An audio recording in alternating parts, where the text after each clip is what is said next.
Okay, magandang araw po sa ating lahat. Trending na trending ngayon ang pautot nitong si Trillanes. Okay, nagpakita naman si Trillanes kahapon sa kamera, no? At feeling ni Trillanes talaga na magtatagumpay siya, no? Pinipilit niya na siraan niya si VP Sara in front of the Filipino people by presenting his allegation, his accusation doon sa kamera sa hearing ng impeachment. So, sabi ang pinapakalat po ni Trillanes na ang cash flow sa bank account ni VP Sara mula umano sa drug lord na si Sammy Uy. Yan ang narrative niya na isiniwalat sa kamera, no? At alam niyo naman, default na yan na maniniwala yung mga loyalista nito, di ba? Kasi kahit walang kasalanan si VP Sara na halatang halata na sinisiraan, pilit nilang iniisip na may kasalanan si VP Sara. So ang nakikita ko dyan kay Trillanes, he is very obsessed, he is very desperate na siraan si VP Sara para lang hindi manalo sa 2028. Yun ang nakikita ko ha. That's my opinion. Yan ang ating unang pag-uusapan ngayon. Okay? Pangalawa ng ating pag-usapan, di ba kung maalala ninyo, the other day, si Martin Romualdez po ay nagpalabas ng video na nakapagtataka na dinedepensahan na niya ang kanyang sarili. Di ba? Kasi sa vlog natin, sinabi natin, nilaglag na siya ni BBM. Nilaglag na siya ni Zaldico. At ang sabi niya, it's time for him para hindi na manahimik. Magsasalita na siya at didepensahan niya ang kanyang sarili. Ang sabi natin, itong tatlo, si BBM, si Zaldico at si Martin Romualdez ay naglaglaga na ngayon silang tatlo. So ngayon, sa vlog na ito, isa sa mga na-mention ni Martin Romualdez ay si Toby Chanco. Okay? So, pakinggan po natin ang interview ni Toby Chanco sa Bilyonaryo News sa programa ni Pinky Web sa On Point. Okay? So, yan po ang ating ipapakita.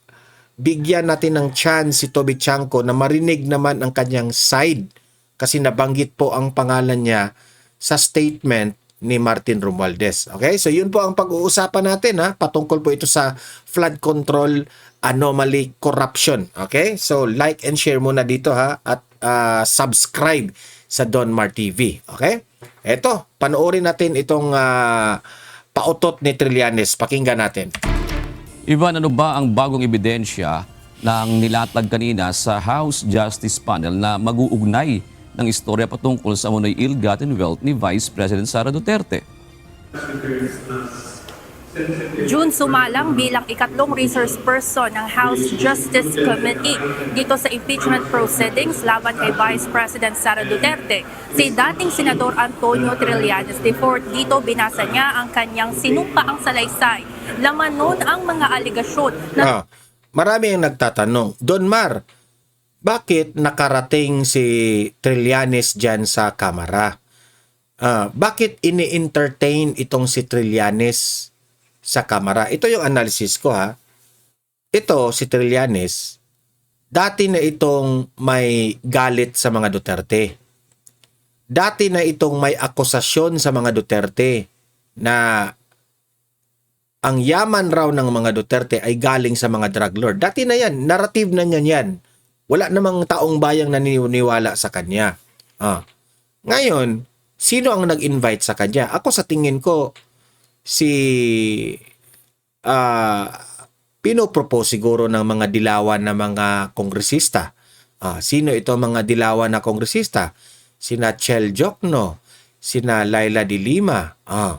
So, sa tingin ko baka tinulungan ito ni De Lima para lang makapasok yan sa Kamara. At ito namang Kamara, itong committee chair na si Luistro, edi syempre, makamarcos yan sila. Mga tauhan ni Martin Romualdez.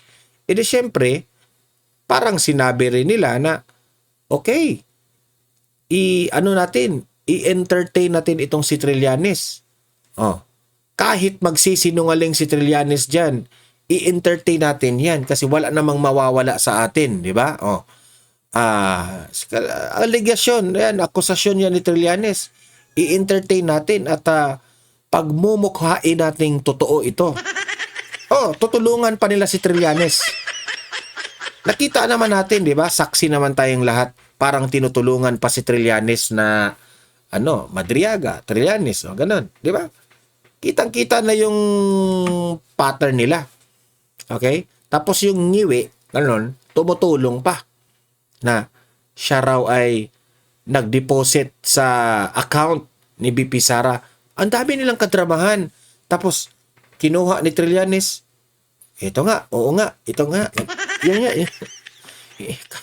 Kaming taong bayan, hindi na kami madadala sa mga ganyan ninyo. Totoo. Hindi kami madadala sa mga kadramahan ninyo kasi itong politika po, hindi po ito para, hindi po ito political circus. Lustay na po ang bayan natin. Naghihirap na po ang bayan natin. Kung kakagat kami sa mga drama ninyo, pagod na po kami. Sa totoo lang, pagod na po kami. Kaya sa tingin ko, itong si Trillanes, may nagplano niyan na makapunta dyan para siraan lang ang mga Duterte. Tumanggap umano si VP Sara ng malalaking halaga ng pera mula sa isang di umanong drug lord. Di ba? Imposible. Si Vice President Inday Sara Duterte na isang istriktong politician, ang kanyang tatay na dating presidente ng Pilipinas na ang advokasya ay ayaw sa mga adik. Talagang ang narrative niya sobrang babaw. Laliman mo naman yung narrative mo, yung script mo, Trillanes. Mantakin niyo ang script niya. Tumatanggap ng pera ang mga Duterte ng mga drug lords. Babaw naman. Alam mo, Trillanes, magpatulong ka na kay Coco Martin. Si Coco Martin, magaling yan ng script si Coco Martin. Magpatulong ka na doon sa script mo. Di ba? I have nothing against Coco Martin. Si Coco Martin is bread and butter niya ang gumagawa ng script sa isang pelikula. Ginagawa lang natin ng biro na magpatulong ka na kay Coco Martin. Di ba? Kasi halatang halata naman sa totoo lang yung script nila na mga Duterte tumatanggap ng pera sa mga drug lord. Ano yan? Sobrang babaw. Grabe naman. Diba? Wala na bang ibang script na magaling dyan? Wala na bang ibang script na maintriga kami, Trillanes? Gano'n na ba kababaw ang script ninyo? BP Sara, tumanggap ng sa bank account niya mula sa drug lord na si Sammy Uy. Tapos, Uy pa yung apelido eh. Mga anti-China ito eh. Ako naman po, Trillanes, yung script naman ninyo, yung hindi naman masyadong halata kasi pinagtawanan kayo ng taong bayan, nagmukha kayong katawa-tawa.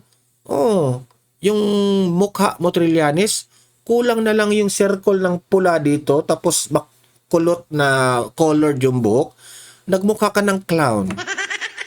Sa totoo lang. Daang milyong halaga ng umano'y drug money ang dumaloy sa bank accounts ni Vice President Sara Duterte, dating Pangulong Rodrigo Duterte at iba pang miyembro ng kanilang pamilya mula sa drug lord na si Samuel o Sammy Uy. Ayon kay Trillanes, ibinigay sa kanya ang impormasyon ng whistleblower Ang laki ng tawa ni Trillanes nung nakita niya yung mga tauhan ni Remulla. Ay, tayo. Sa nakita kong mukha, para bang, uy, musta? Musta yung meeting natin? Yung nagkita tayo ba? na dating taga-suporta ni former President Duterte na si Joseph De Mesa. Ewan ko na lang, yung mga tao dyan, ewan ko na lang kung anong mangyayari sa inyong lahat kapag si VP Sara ng presidente. Kasi at the end of the day, ang taong bayan ang pipili kung sino yung leader natin sa bansa. Matapos umano nilang makumpirmang totoo ang mga binigay sa kanyang dokumento, ay napagdesisyon ng isa publiko ito. Sa impeachment proceedings, ipiniresenta ni Trillanes ang kanyang sinumpaang salaysay, kalakip ang listahan ng iba't ibang bank transactions ng Duterte family, partikular na ang sa vice-presidente. Kasama rito ang bank accounts kasama ang kanyang ama, maging ang joint account naman ng Handang-handa si Trillanes sa kanyang script na basahin in front of the camera. Handang-handa siya. Kasi para ring mga uto-uto itong mga kamera eh. Para silang mga uto-uto. Pinakikinggan nila ang isang uto-uto rin. kasama ang kanyang asawa na si Attorney Man Scorpio. Sa aming pagsusuma, lumalabas na may kabuuang halaga na 2,407,272,000. Mantakin nyo? Naniniwala talaga kayo na may ganyang kahalagang bilyones ang mga Duterte? Ay nako. Yung script ninyo parang sablay eh. 103.75 pesos ang pumasok at dumaloy sa mga nasabing bank accounts mula noong 2003 hanggang 2016. Tinukoy ni Trillanes si Sammy Uy na umano'y political contributor ng matandang Duterte at umano'y kasosyo ni Michael Yang na dating economic advisor din ni FPRRD na umano'y konektado rin sa kontrobersyal na formalist scandal. Ito ipaalam ko sa inyo taong bayan. Itong political circus na ito, itong ginagawa ni Trillanes ngayon, ito yung nagpapahirap sa bayan. Mantakin nyo, mga ilang dekada na ba, puros away politika po ang nangyayari dito sa Pilipinas. Napag-iwanan na po tayo sa ibang bansa. Yung ibang bansa umaasenso na, pero tayo, lugmok pa rin tayo sa kahirapan. Kasi ang focus ng mga politicians na ito, away politika. Instead na gumagawa sila ng batas para umunlad ang bayan natin, iyan ang inaatupag ng mga putang ina. Grabe. Ito, yan ginagawa nila by entertaining Trillanes. Yan ang nagpahirap sa bayan natin. Sa totoo lang. Pogo at illegal na droga sa Porac, Pampanga. Ayon sa dating senador, tumanggap si VP Sara ng mga manager's check sa di umanong drug lord. Ang total po na natanggap ni Sara Duterte mula dun sa drug lord ni si Sammy Uy ay 22,322,538.20. Alam mo, Trillanes, useless lahat ng mga pinagsasabi mo dyan kung wala kang ebidensya. Para kang, para kang nagpatulog ng bata na gumagawa na storytelling alay. Tingnan mo yung anak ko, no? Bago yan matulog, kwekwentuhan mo ko muna yan ng mga, short story. Hanggang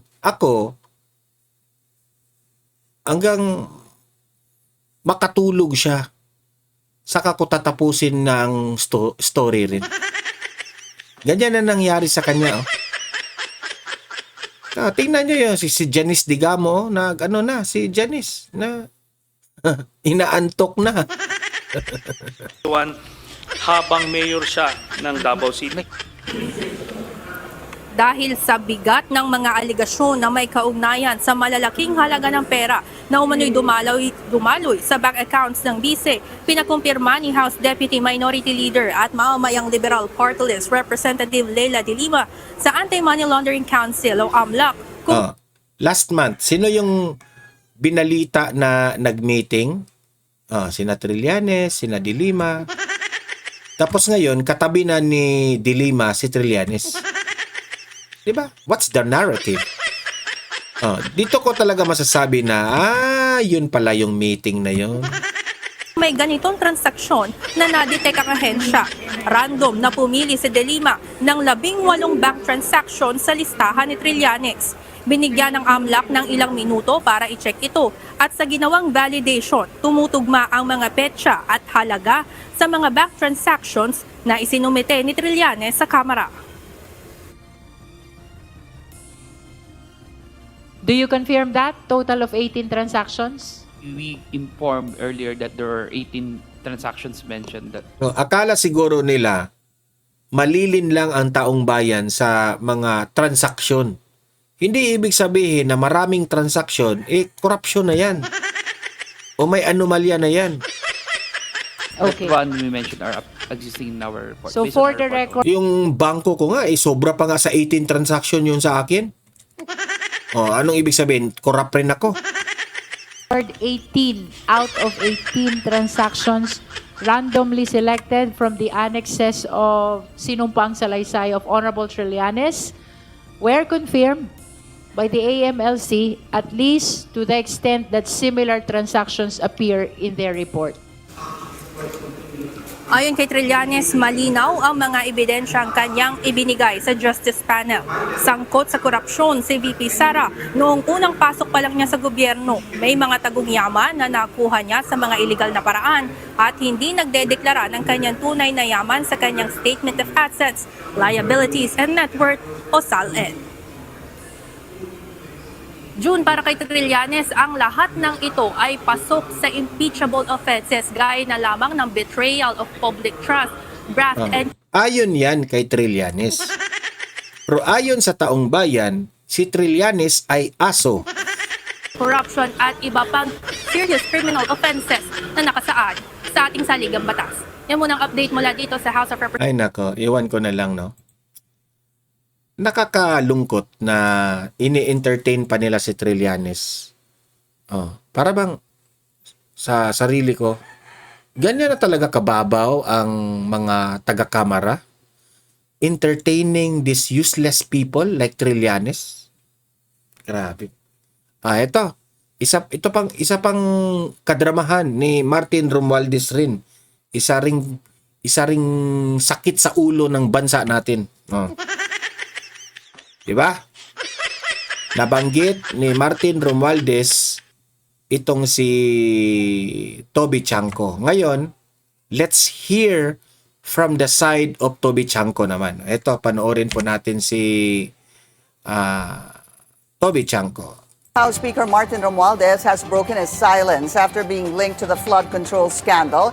In an 11-minute video statement, Romualdez strongly denied any role in the alleged corruption. He instead pointed to the executive branch and mentioned three names: former Senate President Chis Escudero, resigned Congressman Zaldico, and our guest for tonight. Let's get on point with Navota City Representative Toby Tiangco. Kong Toby, maraming salamat po as always. Thank you Yes, for good your evening, time. Pinky. Okay, were you surprised na naglabas po ng video message si dating Speaker Martin Romualdez? Surprised that he came out with a video message. Yes, I was surprised. Okay, why? Hindi, ang tagal niya nanahimik, di ba? From the start of this controversy, never naman siya naglabas ng statement, hindi naman siya nagpapa-interview. Kasi duda ko dyan lumabas na siya kasi nahuli na si Zaldico. Totoo bang nahuli si Zaldico? And up now, hindi siya nagpapa-interview. So, nagulat ako na naglabas siya ng statement. Why do you think naglabas siya ng statement kahapon Ang po? hula ko lang, no? Ang hula ko, I don't think it's mere coincidence na nahuli si Zaldico doon sa Czech Republic. Tapos, I don't think also it's a coincidence na biglang after nahuli si Zaldico, after 2 days, naghihingi na siya ng, or 3 days, naghihingi siya ng travel authority to have a medical check-up out of the country.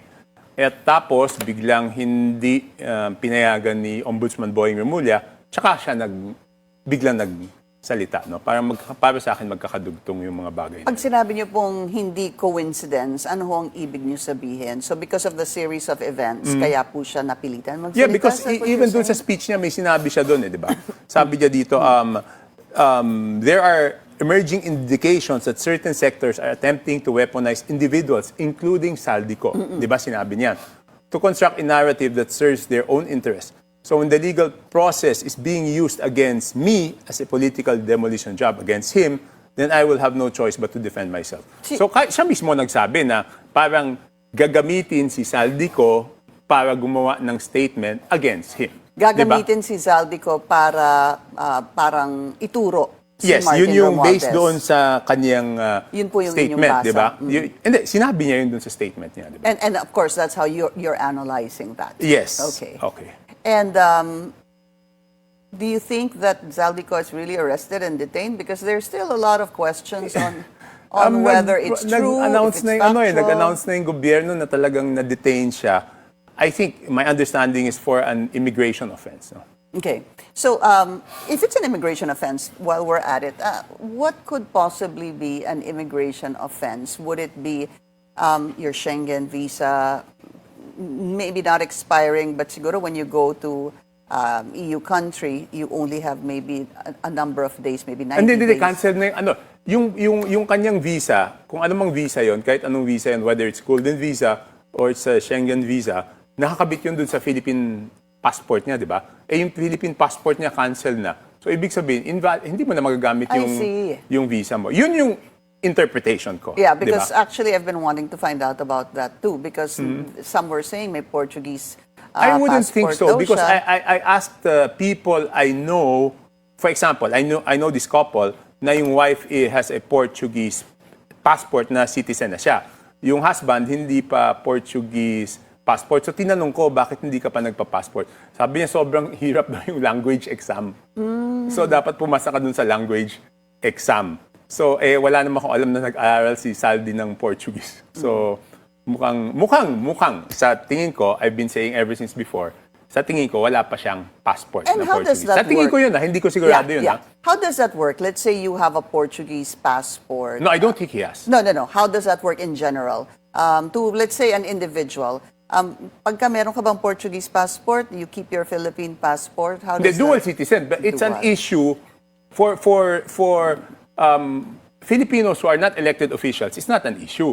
But if you're an elected official, then Hindi it becomes po an pwede issue. yun. Hindi Tama. pa pwede yun, di ba?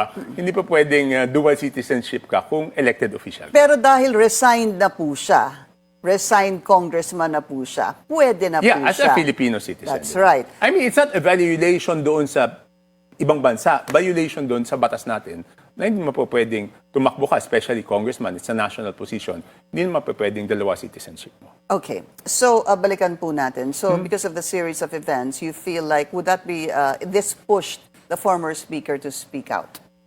No, I think it pushed him to say things na halos wala naman ibig sabihin, di ba? Ang haba ng sinabi, wala naman ibig sabihin doon. Because first of all, di ba, yung sinasabi Ang pagkaintindi ko, nang hugas kamay lang. niya sa akin, na member daw ako ng, vice chairman daw ako ng Committee on Appropriations, pero hindi daw ako nagtanong. Number one, 56 kaming vice chairman. Number two, ang trabaho ng vice chairman is to defend the department that is assigned to you. Number three, tignan nyo yung deliberations ng 2025 budget. I think that is September 2024. Tignan nyo yung recordings noon sa YouTube o kahit yung transcript noon. Walang majority na nagtanong doon. Dahil sinasabihan yung majority members na hindi kayo pwede magtanong. Pag nagtanong kayo, bawasan yung budget sa distrito nyo. Kaya kung manonood kayo doon, karamihan na nagtatanong doon is yung mga members ng minority. Number four, bali wala naman kami magtanong dahil pagkatapos namin aprubahan on second reading, at that time, doon sa previous practice, yung small committee of four is given the authority na kung ano man yung dinesisyon na namin sa plenaryo, palitan ng committee of four na yon. At yun yung at pagbalik namin, pagkatapos mag-break, third reading na, hindi ka na pwede magtanong. Pero hindi totoo yung sinasabi niya na ang sinisisi niya doon is yung executive branch, na doon daw yung corruption. Because yung corruption doon, nagsimula doon pa lang sa small committee. Doon pa lang sa pagtanggal ng mga flagship projects ng executive branch na nasa NEP, na linalagay nila sa unprogrammed appropriations, tapos Okay. ipapasok nila yung mga budget na Para sa naibenta kanila. nila, na binenta for 20 to 35%. So doon pa lang may corruption na. So doon nagsimula yung corruption, hindi pa umaabot sa executive branch yung budget, may corruption na doon sa bagay na yun. At yan, hindi naman tinanggi ni Saldi, di ba? Ang sinabi lang niya, wala siyang natanggap. Sinabi rin ni Engineer Alcantara, ganun ang ginagawa nila. Sinabi ni Yusek Bernardo, ganun ang nangyayari. So yung corruption nagsimula doon sa House. Hindi siya nagsimula doon sa executive. Hindi ho ba yung corruption pwede ring mag-umpisa sa executive pa lang dahil kayo po bilang mga mambabatas ay humihingi ng mga proyekto from the executive department, for example, the DPWH, para po sa mga proyekto na some are valid and some is because meron po kayong makukuha after that. Hindi, yung, for example, Navotas. Doesn't it start there? No, it doesn't start there because lalo, I can speak for myself in Navotas. Lahat ng hinihingi namin proyekto is approved by the Regional Development Council. So nagdaan sa Regional Development Council, doon lang kami namimili.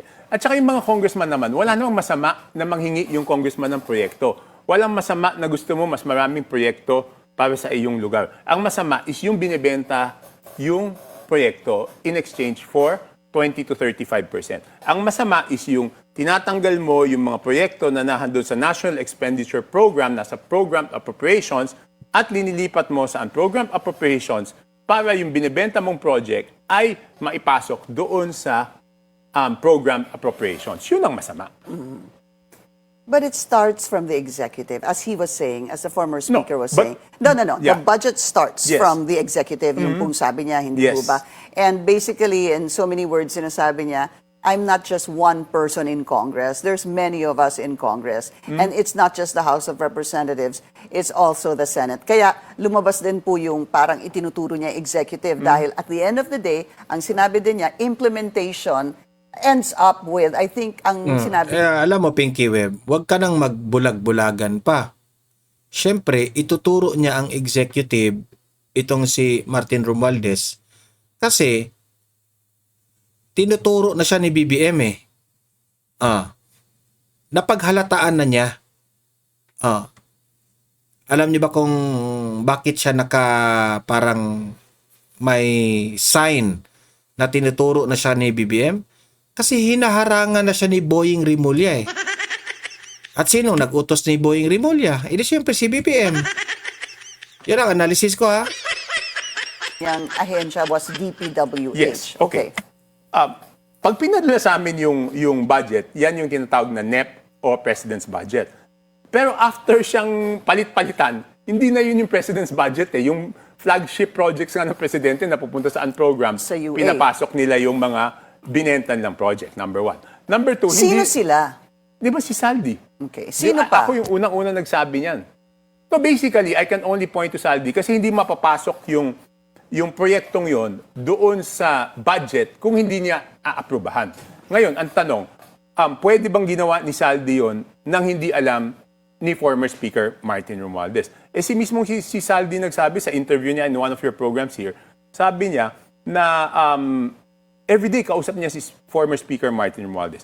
Ngayon, doon sa sinasabing inimplement ng DPWH, bago pa nga lang umabot yung budget sa DPWH, bago pa mag-bidding, nagkabentahan na at nagkaroon na ng bayaran ng proyekto. So Nabili na yung proyekto. Nabili na at nabayaran Hindi pa na yung nare-release proyektong yung pera. yun. Okay. So, hindi pwede na sabihin niya na nagsimula yung corruption doon sa DPWH. Do you believe that... Ngayon, yung sinasabi niya isa, Pinky, sinasabi niyang doon sa BICAM, di ba? Yung BICAM, may insertions rin doon sa BICAM. But the first opportunity to insert is doon sa small committee na sinabi ko na noon, walang minutes, walang committee report. Kaya hininto na namin yan dito sa 20th Congress. No? And that's why you wanted a transcript of that. Yes, Diba? at wala Pinaglaban rin mo transcript, yun. di ba? Wala rin transcript. Hindi naman masama yung insertions per se. Ang masama talaga dyan, yung binibenta mo yung mga proyekto dahil lahat naman ay hihingi ng additional projects for their district. So just a follow-up on what you were saying, that ang tinuro nyo nga, ang nag-insert is Zaldico. Yung po Hindi sabi pa nyo. pwedeng magkaroon ng insertion nang hindi niya alam because siya ang chairman ng Committee So, on nagkaroon ng Appropriations. insertion and surely alam po ni Zaldico. My next question, okay. my next question there would Yeah, be, wait, but could Pinky. he have inserted without the knowledge of former Speaker Martin Romualdez? Hindi. Huwag yung insertion ang tignan natin. Yung bentahan. Okay, yung Kasi bentahan. may insertion naman na legal. So, yung insertion na legal, walang masama doon. Yung nagbenta ka ng project, nagtanggal ka ng mga proyekto na nasa NEP, dinagay mo sa program para maipasok yung binenta yung proyekto, yan ang masama. Ngayon, sino ba naman ang talaga bang hindi alam ni former Speaker Martin Romualdez? Okay, kung hindi niya alam, when I brought up the issue of the small committee, walang minutes, walang transcript, speaker pa siya nun. Bakit wala siyang ginawa? Hindi niya hiningi. Bakit wala siyang ginawa? Correct. Nung speaker siya, hindi niya kinancel yung travel clearance ni Saldico nung pinapauwi.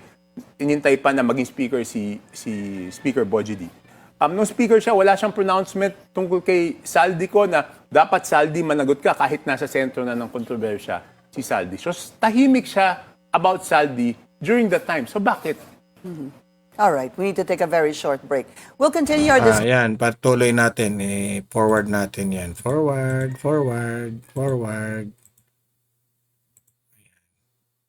Together with former Senate President Chis Escudero and former Congressman Zaldico. Let's just play that particular portion of yung pahayag po ni dating Speaker Martin Romualdez. Let's play this.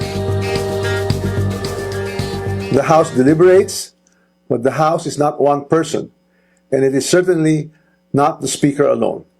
It is a collegial body made up of hundreds of members, multiple committees, vice chairs, and institutional processes. No Speaker can personally control every committee, much less direct the actions of other branches or government agencies. And in the Appropriations Committee itself, there are already more than 100 members, with many vice chairs, and Representative Toby Tiangco, who has been very vocal and upfront on this issue over the past months, was himself a vice chair of the Appropriations Committee in the previous Congress. Yes, ago, no? correct. We I was jump a vice into chair, that yeah. immediately. But do you feel, forgive me, I have a bit of do you feel that somehow, when you were vice chair, even if you were saying you were not really allowed to speak, that you should have spoken back then? Hindi, kung mababawasan yung budget ng distrito ko, di ba? Siyempre, pinoproteksyonan ko rin yung mga kailangan ng mga kababayan ko. No, it's not only projects. Again, it's all these things, guarantee letters, MAIP na... Hindi lang ako Bakit walang ibang nagtatanong? So hostage kayo? Yun ang sinasabi, part ka ng majority, huwag ka na magtanong. Di ba? Kaya nga nung huli, ayoko na mag-majority, di ba? Para pwede ako magtanong, pwede kong gawin kung ano yung gusto kong gawin. Okay, di ba? before we went on a break, we left it at doon sa tinatawag nga nating mga binebentang proyekto. Ganun na lang para madaling maintindihan. I'll still go back to the executive because there are insertions. Okay, there are valid insertions and there are, would you correct me if I'm wrong, insertions na talagang was meant to be for sale. Yes, talagang correct. ibebenta. Kaya sinasabi ko, doon pa lang sa executive, when he said meron doon, would it be right to say that doon pa lang din, meron na rin talagang corruption via for sale na mga proyekto? From the DPWH. Wala akong personal knowledge Di ba, hindi katulad kasi doon sa House. Talagang may personal knowledge ako, di ba? Dahil sabi ko nga, di ba, I think it was in your show, na gusto ko matapos na proyekto kaagad doon sa nabotas. So lumapit ako na doon sa kala kong hindi tatarahan, sabi sa akin, since kamag-anak, presyong kamag-anak, 10% na lang daw. So, alam ko, may personal knowledge ako. Okay. Doon sa it could happen, but wala akong proof Yeah, okay. You don't have proof, but you've been in Congress way too long. Yes. Then you must know something. Hindi, pero noon kasi, walang ang bentahan. Di ba sabi ko nga, first 3 terms ko, 15, 16, 17 Congress, walang bentahan ng proyekto doon. The currency there is your political value. Kung, syempre, politically beneficial ka doon sa speaker o doon sa administrasyon, makakahingi ka ng extra projects. Pero never sinasabing, ay, dapat bilhin mo itong proyektong ito. Walang ganun dati. Kailang kongreso to nag-umpisa? Nung nagulat na lang ako pagbalik ko ng 19th Congress, ganun na. Ganun na po. Yeah. All right. Let's go to him, the former speaker, Congressman Martin Romualdez, saying he's not going to be allowed to be the fall guy here. And No, he's not the fall guy. I mean, kung walang malalaking isda na makukulong, ang fall guy doon, ang sinakripisyo, yung mga nakakulong ngayon ng mga DE o kung sino-sino man yung mga nakakulong, yung mga contractor, sila yung fall guy doon. Kung walang makukulong na big fish. So, hindi siya yung fall guy dito. Kasi sinabi pa niya siya yung fall guy. And are you saying that dapat siyang makulong? Hindi, sinasabi ko lang na he cannot claim na siya yung, may ginamit siyang term. Scapegoat. Hindi siya yung scapegoat dito. Hindi naman siya scapegoat dito. Ano siya? Hindi, because he has to answer directly, alam ba niya yung ginagawa ni Saldi o hindi? Kung hindi niya alam, how could it have happened? Di ba? Singaw na yun sa Kongreso. And then, so let me again ask you that question. Could it have happened without his knowledge? Personally, I know that he knows about it. Because when he asked me what's the problem in Congress, sinabi ko yan. Sabi ko, sobra naman kasi, bakit naman binibenta yung mga projects? Paano yan, Congressman, kung umakyat hanggang sa executive itong issue on corruption? Let's go back to the umakyat impeachment. hanggang sa... Executive, the president Okay. in particular. There was an impeachment complaint against him very recently, filed by the Makabayan Bloc also. Hindi po siya sufficient in substance. The president is clear for 1 year until another impeachment case will be filed against him after that 1 year Yes. period. Aabot ho ba ito sa inyong palagay hanggang kay Pangulong Bongbong Marcos? Based on my personal relationship and how I know him personally, sa tingin ko hindi. I mean, I'll be bashed again for that. Alam mo, pag may sinabi akong medyo pabor doon kay Sara, sabihin pro-DDS ako. Ngayon sinabi ko yan, sasabihin, dinidepensa ko si BBM. This is based on how I know him for the past maybe 30 plus years because I've been married for 31 years. So, magkakilala kami over 30 years. And why do you say that? Ano yun napakasimpleng tao nun. Wala naman luho yung tao na yun. So, what will he need the money for? You look at him, he's very simple, wala naman siyang luho. Ano gagawin niya dyan? Hindi naman niya kailangan yan eh. So personally para sa inyo, Personally, no? Personally, walang kinalaman ng Pangulo dito? yes. Yan ang belief ko. Based on how I know him personally. Tsaka napakamatipid ng tao na yun. I mean, you have to know him. Pag may nakita siyang kwarto na bukas yung aircon na wala. Paano mo nasabi yan, Toby Chanko, kung marinig mo yung sinabi ni Zaldico? Di ba? Ang tao, papatayin niya yung aircon. I mean, napakatipid ng tao na yun. Wala naman luho yun. Ano gagawin niya dyan? Would it be possible that if that is your personal assessment and analysis of the president is that nagpikit mata na lang siya at pinabayaan po ito na Hindi, mangyari? ako ang personal tingin ko, nagtiwala siya for the first 2 years until na-realize niya na yung mismong flagship projects ang tinatanggal at linalagay sa program. Doon niya na-realize na mukhang may kalokohan. But is that valid that it will take... Okay, malinaw yun ha. Sinabi ni Toby Chanko na sa tingin niya, malinis si BBM dito sa flood control anomaly. Na kay Zaldico at Martin Romualdez ang kalokohan na ito. Yan na, let's respect his opinion. Kakanya yan. Pero tayo, hindi tayo naniniwala dyan, di ba?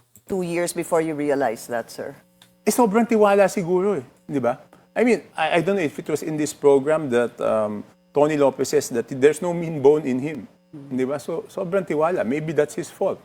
Yung sobrang nagtiwala, sobrang mabait. How about ignorance? No, I don't think so. He's Not very, ignorance. very intelligent. No, ignorance does not mean hindi ka matalino, hindi ba? You just didn't know much about No, it. I don't think so.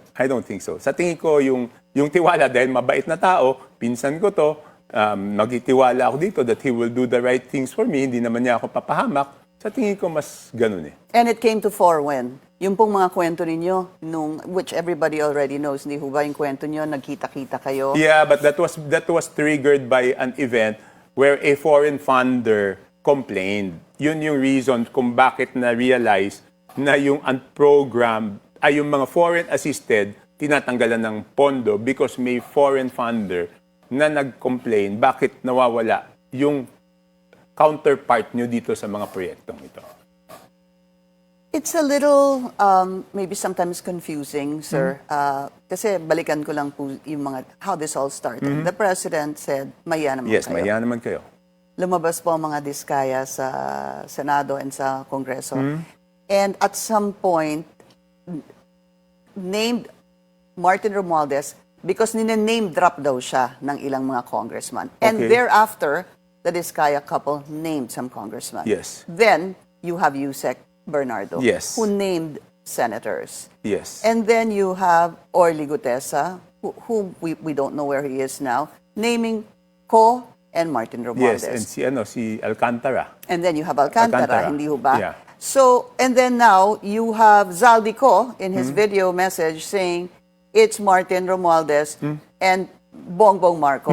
No. He said, Nagpa-insert si Pangulong ang sabi Bongbong niya, Marcos. according to Martin Romualdez, yun ang utos. Di ba ganun lagi eh? Okay. According to Martin Romualdez, yan ang utos ni Presidente. According to Martin Romualdez, ganito. He never said na nakausap niya si Diretso. Presidente at yun ang utos sa kanya. Ang So- lagi niya sinasabi, according to Martin Romualdez. So with all that I just narrated, sir, yung mga lumalabas na mga pangalan, nagkakaroon na ho ba talaga ng, lumalabo ho ba yung issue para sa inyo? O nagiging mas malinaw? No, I think nagiging mas malinaw because nakikita natin na talagang seryoso si Ombudsman Boying Remulla. No? Yung seriousness niya ang nagpapakita sa atin na Ako, hindi ko naniniwala dyan. Parang, ano pa eh, hindi pa clear para sa akin na maniniwala ako kay Remulla na seryoso siya dito kay Martin Romualdez. inip nga tayo pero mukhang may mananagot in the end, di ba? Because dun sa mga aksyon na ginagawa ni Ombudsman Boying Remulla. And what about Zaldico? If and when he is returned to the country, what do you think his narrative will be? No, I think he just has to say everything he knows, di ba? Well, what he said in his video message was he had no knowledge of... Wag na lang niya ulitin yung walang natira sa kanya kasi hindi naman nakakapaniwala yun na dumaan lang yung pera, lahat pinabigay niya. Walang naiwan sa kanya. Wag na lang niya ulitin yun kasi hindi naman kapanipaniwala. Grabe. Yun na hindi man siya pinatihan kahit isang maleta doon sa dami-dami ng maleta, hindi man siya binigyan kahit isa. Parang hindi naman ako maniniwala doon. All right. Navota City Representative Toby Tiangco, Okay, sir. at least rinig natin ang side ni Toby Tiangco, ha. Mag-comment kayo at ano sa palagay nyo? Ano ang opinion nyo? Sabi, ang pinaka-highlight sa sinabi ni Toby Tiangco is hindi siya naniniwala na sangkot si BBM. Okay? So, ako, hindi, parang malabo yun eh. Mag-comment kayo, babasahin natin ang inyong opinion dyan, mga nanonood, sa comment section, okay? At like, share para marami po ang makaalam dito sa nangyayari at sa mga first time na nanonood dito, subscribe na po kayo kasi libre lang po ang mag-subscribe, updated pa kayo sa ating mga trending na mga balita, okay? See you in my next video. Have a great day, have a great night. God bless po sa ating lahat. Mabuhay ang Pilipinas and God save the Philippines. Bye-bye.